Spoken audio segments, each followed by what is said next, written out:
আসসালামু আলাইকুম। সবাই কেমন আছেন?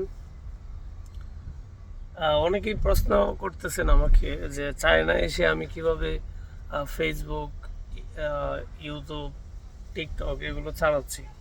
আসলে চায়নাতে এগুলো সম্পূর্ণ নিষিদ্ধ, কিন্তু আমি বাংলাদেশ থেকে আমার যে ব্যবহৃত সিমটি ওইটি রুমিং করে নিয়ে এসেছি।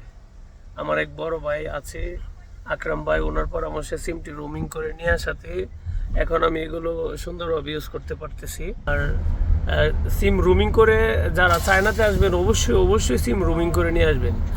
যদি সিম রুমিং করে নিয়ে না আসেন তাহলে আপনি মানে যে কয়েকদিন চায়না থাকবেন সেই কয়েকদিন মানে বাংলাদেশ থেকে বিচ্ছিন্ন থাকবেন আর কি।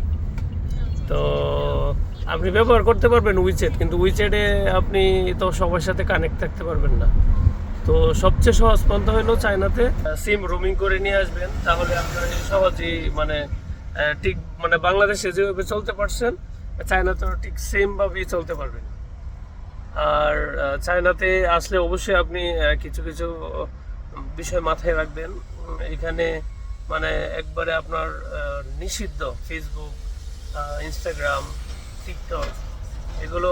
এখানের যে সিম আছে এবং হচ্ছে আপনার এখানে যে ওয়াইফাই আছে এগুলোর মাধ্যমে চায়না আপনার ব্যবহার করা যায় না আর কি। তো আপনি যদি সিমটা রুমিং করে নিয়ে আসেন বাংলাদেশ থেকে, এটা সবচেয়ে ভালো মাধ্যম। আমি 2083 টাকার একটা প্যাকেজ নিয়েছিলাম, 5 জিবি গ্রামীণ ফোনের। এই প্যাকেজটি দিয়ে আমি চলতেছি আর কি। ধন্যবাদ সবাইকে, ভালো থাকবেন। আসসালামু আলাইকুম।